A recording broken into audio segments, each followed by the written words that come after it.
ప్రపంచంలో అనేక విషయంలో అనేక రకాల జీవులున్నాయి. హ్మ్. ఆ జీవుల్లో మనుషులు కూడా ఒక జీవే. ఓహ్! అసలు మనుష్య జన్మకి మిగిలిన జ మిగిలిన సంబంధించి ఏవైతే జీవులున్నాయో వాటి జన్మకి అసలు తేడా ఏంటి?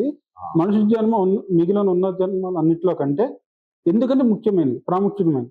అంటే ఒక మనిషికి అనేక జన్మలున్నాయని చెప్పి అంటుంటారు కదా! హ్మ్. సో, వేరే జీవుల సంగతి పక్కన పెడదాం. అవును. ఉన్న జన్మలన్నిట్లో కూడా మనిషి జన్మ ఎందుకని ముఖ్యమైన ప్రాముఖ్యత?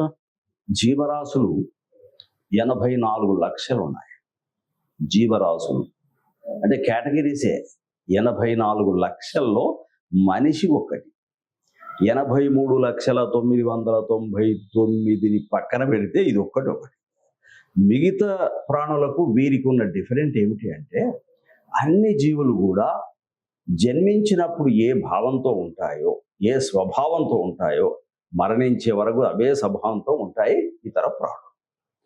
మనిషి ఒక్కడికే విశేషణం ఏమిటి అంటే, అన్ని ప్రాణులకు మనసు ఉంది. కానీ మనిషికి మనసు ప్లస్ బుద్ధి కూడా ఉంది. ఇది అండర్లైన్ చేయవలసిన విషయం. బుద్ధి అనేది వాటికి లేవు. ఈ మనిషికి మాత్రమే ఉంది. అందుచేత ఈ మనిషి జన్మించినప్పుడు ఒక పద్ధతిలో ఉన్నా, మధ్యలో ఆయన జీవితం అస్తవ్యస్తమైన, చివరికైనా ఆయన ఒక ఉన్నత స్థితికి రావచ్చు. ఇట్లా మారే స్థితి ఒక్క మనిషికే ఉంది. మిగతా ప్రాణులకు లేదు. అంటే మిగిలిన ప్రాణులు కూడా చాలా తెలివితేటలుగా ఉంటున్నాయి. హ్మ్. లైక్ ఎవరిని చూసుకుంటే చింపాంజీని చూసుకుందాం. అవు. అది ఇంక్లూడింగ్ మనిషిలాగా ప్రవర్తిస్తుంది. మనసు అది.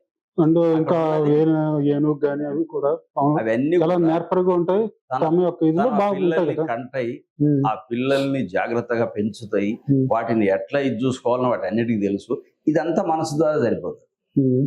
బుద్ధి అనేటటువంటిది, ఇది నా పిల్ల, ఇవన్నీ తెలుస్తాయి. కానీ కొంత పెద్దగా అయిన తర్వాత వాటికి బుద్ధి అనే విచక్షణ లేకపోవటం మూలన ఒకదాంతో ఒకటి కలవటం లేదా? ఇదొక్కటి సపరేట్గా ఉన్నది మనిషి. అందుచేత 84,00,000 జీవరాశుల్లో ఫస్ట్ క్లాస్ అయినటువంటి జన్మ ఏమిటి అంటే అది మానవ జన్మే. కానీ ఆ మానవ జన్మ యొక్క గొప్పతనం తెలియక ఈ రోజున రకరకాల మతాలని ఇవన్నీ ఏర్పడి, ఆ మతాల యొక్క విధానం తెలియక, మతం అనేటటువంటిది మతికి సంబంధించిన విషయం. మతం లేదు, మతి ఉన్నది.